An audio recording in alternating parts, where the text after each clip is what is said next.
Which conspiracy theory so believable that it might be true?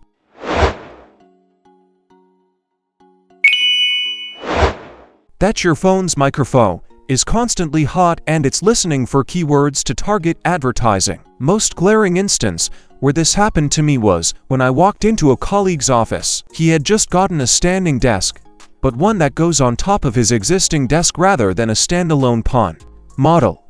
That's important to note. I said, "Nice standing desk. When did you get that?" "Thanks, just today," he replied. That was literally all that was said about the desk. We talked about work-related stuff, and as I walked out and checked my phone, there was an ad on Facebook for that exact model of standing desk. I have never owned one, wanted one, or Googled one before, yet there it was on my feed. Tinfoil hat be damned. They listen in. Michael Jackson was chemically castrated by his father to preserve his soprano singing voice, which was the source for his infatuation with children. My conspiracy theory.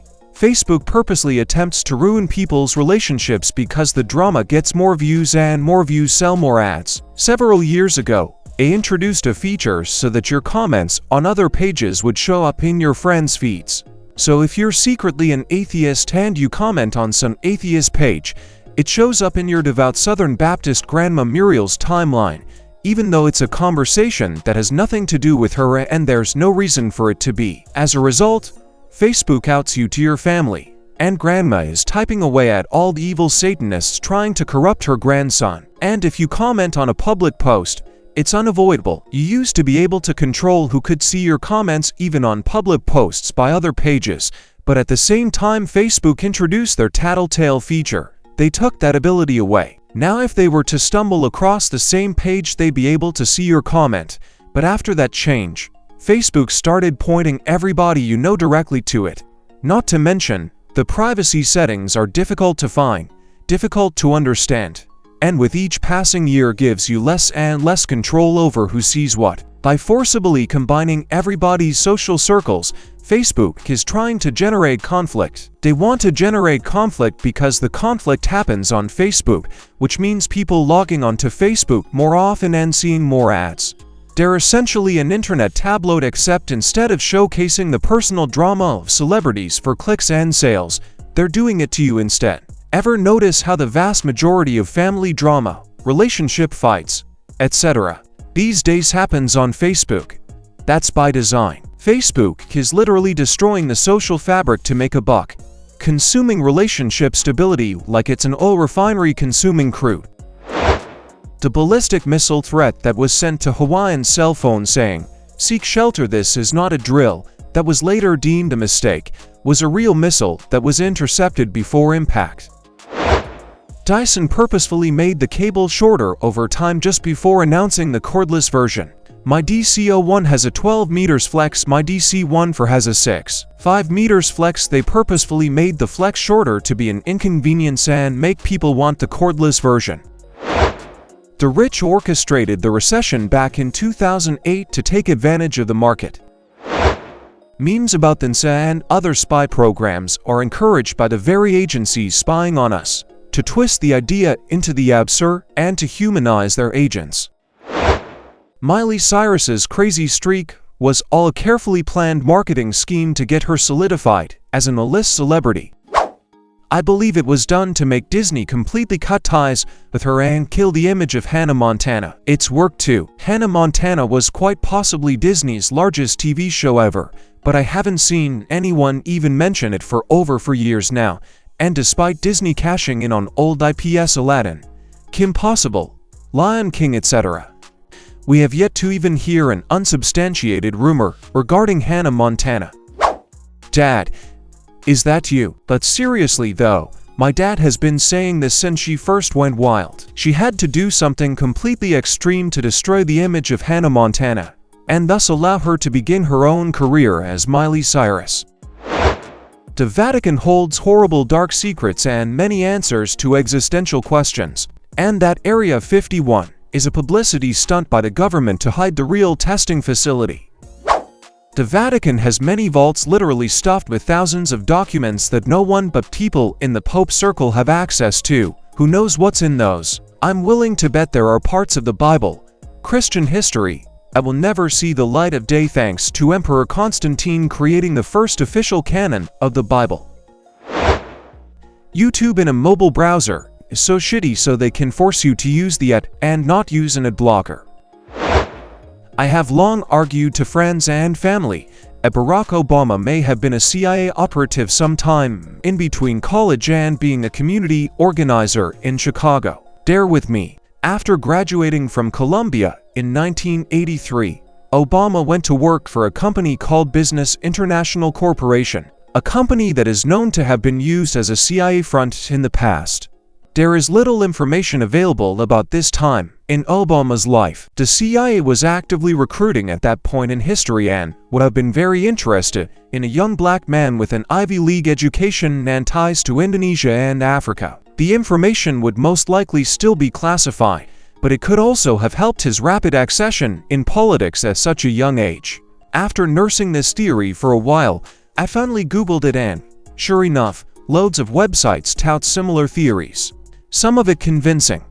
Not the stuff about him being a CIA chrononaut who fought Russians on the moon. That angle is less convincing.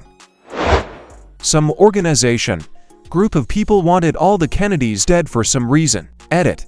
The term conspiracy theory and its poor connotation was created by the US government specifically for skeptics of the official JFK assassination story. Just felt I should put that out there. Long John Silver's some kind of money laundering scheme on the basis that they have been open for as long as I can remember, but I have also literally never seen a busy Long John's. Toxic delusion that I ironically entertain. Perhaps. The president of the Philippines, Duterte, is very anti-drugs to hide his own involvements with drug cartels off which he makes billions. Funny enough, he once told supporters that, if his own children were found to be dealing in drugs, they should be executed. Not long after, one of his children was found to be involved with a big shipment of cocaine. IRC. Still alive. The Laurel Canyon Conspiracy. Basically, if you look at the counterculture revolutionaries in the music industry in the 60s, most of them were the children of military intelligence people. So the theory is that the free love, lots of drugs movement they inspired was done intentionally to distract the youth from a full-scale revolution. The thought was if the angry youth of the mid to late 60s were too high and getting laid all the time, they would stop caring as much about societal ills and then basically sleepwalk through the 70s, which they did. I stumbled upon this when I was reading up on Jim Morrison and how his father was the one who called in the fake strike at the Gulf of Tonkin that kicked off the Vietnam War, and which was shown later to have been a false flag. Turns out, a lot of his contemporaries were also children of highly placed military people with ties to intelligence. Strange that they all wound up in Laurel Canyon as part of the same movement. Apple started the meme about AirPods being expensive as a marketing ploy. Happened around Christmas. You might be right. Not only thing that was happening. I was in there getting my laptop fixed and they were offering $150 gift card for anyone who bought a phone or laptop. Since people were buying stuff already, the extra money made AirPods a lot more affordable. Cops go on ways and leave random police sightings to cause people to slow without actually having to stay and check on people. I don't have time to type it all out right now, but the entire situation surrounding the construction and operation of Denver International Airport is strange, even by non-conspiracist standards. Have fun in the rabbit hole. I did a short write-up about this a few years back. Here it is. Read it if you want. Denver International Airport. Secret bunker. Giant cult shrine. And potential concentration camp. Hot. Only 16 months late. Have you heard about the current delay on the New Berlin airport? This July will be 6 years behind schedule and no end in sight. The recommended food pyramid is created by the FDA, but the FDA is funded by a lot of certain food industries, poultry, dairy, etc. They in turn made the recommended nutrition based off of their funding by these companies, and not based on a well-balanced diet. The Reddit search function is intentionally bad or not purposely bad, but they know how to fix it, but refuse to encourage more new posts. PETA is controlled opposition run by the meat industry designed to make animal rights activists look bad. The reason Disney came out with a movie called Frozen was so that when you Googled Disney Frozen, you would get information about the movie and not websites talking about Walt Disney's body being frozen. Michael Jordan's first retirement was actually a suspension by the NBA because of his gambling. It was to avoid a suspension. Subtle difference. The real reason Apple removed the headphone jack was to try to remove Square Pay Systems as a competitor for Apple Pay. Rob Gronkowski didn't actually injure his groin after scoring his 69th career touchdown. He just thought it would be funny. Appropriate. Lotteries are actually traps for time travelers. Stephen Hawking already held a party for time travelers, and no one showed up. D.B. Cooper, the gentleman that disappeared with $200K after jumping out of a Boeing 777 that he had hijacked, took the money and created www.imdb.com. I was halfway through typing my Google search before I realized it was a pun. There were no further notable Cooper imitators until July 11, 1980, when Glenn K. Tripp seized Northwest Flight 608 at Seattle-Tacoma Airport, demanding $600,000, $100, all by an independent account, to parachutes, and the assassination of his boss. However, a quick-thinking flight attendant had secretly drugged Tripp's alcoholic beverage with Valium. After a 10-hour standoff, during which Tripp reduced his demands to 3 cheeseburgers and a head start on getting away, he was apprehended. This could be a movie. Multiple football World Cups have been influenced either by governments hosting them or other entities out for their own gain. 2000 to South Korea, Japan, and 1978 in Argentina are the two most obvious ones that come to mind. It's well known that international sports, including soccer and the Olympics, are huge septic pools of corruption.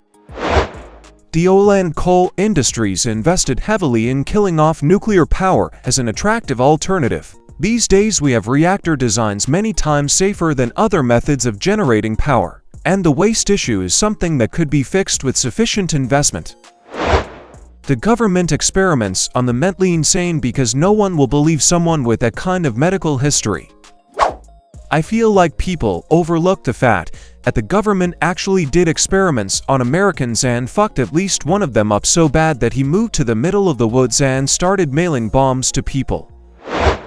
The CIA was involved in selling crack to low-income black neighborhoods to fund activities it couldn't get approved by Congress. I mean, I'm pretty sure most people believe there was some involvement and it's just a matter of degree, but I think they were nuts deep in directly smuggling and selling crack through intermediaries to black communities with full knowledge of the Justice Department and executive branch. Edit. Dudes, I just want to clarify the fact that the CIA was involved in some degree of drug smuggling is generally considered a well-attested fact. The degree to which they were involved in the proliferation of crack, the motivations behind this, and the degree to which the presidents knew of and condoned or even ordered all of this is a little more debatable. Gary Stephen Webb was at the center of this conspiracy, award-winning journalist that started his career in Ohio, Kentucky, and contributed to the Pulitzer Prize-winning coverage of the Loma Prieta earthquake. San Jose Mercury News had produced outstanding investigative reporting of the crack cocaine epidemic. He was able to, far beyond reasonable doubt, connect many dots between the CIA, FBI drug smuggling. Women's pants pockets are significantly smaller than men's pants pockets to encourage us to buy handbags and purses. The government creates small disasters so they can frighten people and make them willingly give up their liberties in the name of safety. Thanks for watching. Share your stories in the comments.